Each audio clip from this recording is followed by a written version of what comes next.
सी चीजें पहली बार होती हैं, लेकिन सियासत में कुर्सी खाली रहे तो उस पर चर्चा भी होती है और बातें भी बनती हैं। ये जो इमारत आप मेरे पीछे देख रहे हैं, ये हरियाणा विधानसभा की इमारत है। शीतकालीन सत्र चल रहा है। यहीं से राज्यपाल होते हुए विधानसभा परिसर के अंदर गए। अभिभाषण उनकी ओर से पढ़ा गया, लेकिन एक तस्वीर जो कि विधानसभा के अंदर बदली बदली सी नजर आई और पहली बार नजर आई, वो ये थी कि कांग्रेस विपक्षी दल के तौर पर बिना नेता प्रतिपक्ष के अंदर बैठी हुई नजर आई। हालांकि भूपेंद्र सिंह हुड्डा बैठे तो उसी कुर्सी पर थे, लेकिन कहीं ना कहीं वो आधिकारिक ऐलान, वो जो घोषणा पार्टी आला कमान की ओर से होनी है, उसमें लगातार जो डिले हो रहा है, लगातार जो देरी हो रही है, उसने अपने आप में कई प्रश्न खड़े कर दिए हैं। यह पहली बार है कि हरियाणा विधानसभा के इतिहास को अगर आप उठाकर देखें तो सरकार के गठन के बाद विपक्षी पार्टी चाहे कोई भी रही हो, किसी ने भी इस भूमिका में जाकर विधानसभा के अंदर अपनी कुर्सी संभालने का, यानी कि विपक्ष के नेता के तौर पर या विपक्ष पार्टी के तौर पर अंदर अपनी जगह संभालने का काम किया हो, वो नेता प्रतिपक्ष की अगुवाई में ही किया गया। लेकिन यह पहली बार है कि प्रदेश में जो विधानसभा के चुनाव नतीजे आए, उसके बाद भारतीय जनता पार्टी यानी कि सत्ता पक्ष अपनी कुर्सियों पर काबिज हो गया, लेकिन नेता प्रतिपक्ष की कुर्सी अभी भी खाली है। कांग्रेस इस बात को लेकर लगातार मंथन करती नजर आई, कमेटियों का गठन भी किया गया, लेकिन तमाम मंथन, तमाम बैठकों के दौरों के बाद भी कांग्रेस एक पक्ष पर या एक नाम पर जो है वो नहीं पहुंच पाई कि आखिर सदन के अंदर विपक्ष की अगुवाई कौन करेगा, विपक्ष का नेता कौन होगा, नेता प्रतिपक्ष कौन होगा। भूपेंद्र सिंह हुड्डा आज विधानसभा पहुंचे। उनकी ओर से यह कहा गया कि यह फैसला पार्टी आला कमान को करना है, पार्टी आला कमान को लिखकर दे दिया गया है।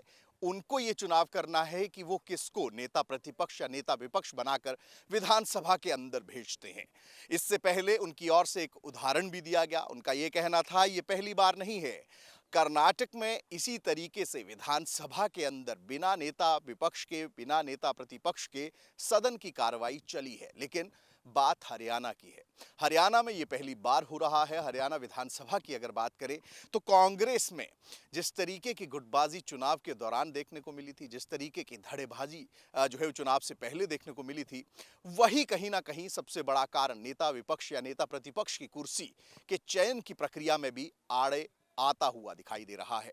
दरअसल दो गुट इस समय कांग्रेस में भारी मजबूती जो है अपनी अपनी पेश करते नजर आते हैं। एक तरफ शैलजा गुट है तो दूसरी ओर भूपेंद्र सिंह हुड्डा का गुट है। भूपेंद्र सिंह हुड्डा के आवास पर विधायकों की बैठक हुई थी। उसमें सर्वसम्मति से एक प्रस्ताव पार्टी आला कमान को भेज दिया गया कि नेता प्रतिपक्ष का चयन जो है वो आप करिए। अब ऐसे में कई चीजें जो है वो चुनाव के दौरान देखने को मिली। शैलजा गुट के विधायक जो है भूपेंद्र सिंह हुड्डा पर या हुड्डा गुट पर यह आरोप लगाते नजर आए कि इनकी वजह से चुनाव जो है वो हारा गया है। अब ऐसे में नेता प्रतिपक्ष क्या भूपेंद्र सिंह हुड्डा को बनाया जाना चाहिए, ये क्वेश्चन मार्क के साथ जो है कहीं ना कहीं सवाल लगातार उन नेता, उन विधायकों की ओर से जो है वो पूछने का काम किया गया। वहीं नेता प्रतिपक्ष की कुर्सी के लिए कई नामों की चर्चा भी हुई, कई नाम फ्लोट करते भी नजर आए, लेकिन आलम यह रहा कि पहला सेशन जो हुआ, शपथ ग्रहण तमाम विधायकों का जो हुआ, उसमें भी नेता प्रतिपक्ष अपनी कुर्सी पर नहीं थे, यानी कि कोई नाम पार्टी आला कमान की ओर से नहीं दिया गया था। और आज जब शीतकालीन सत्र की शुरुआत हुई है तो उसमें भी नेता प्रतिपक्ष की कुर्सी जो है उस पर बैठे तो भूपेंद्र सिंह हुड्डा हैं, लेकिन आधिकारिक ऐलान पार्टी की ओर से अभी तक नहीं किया गया है।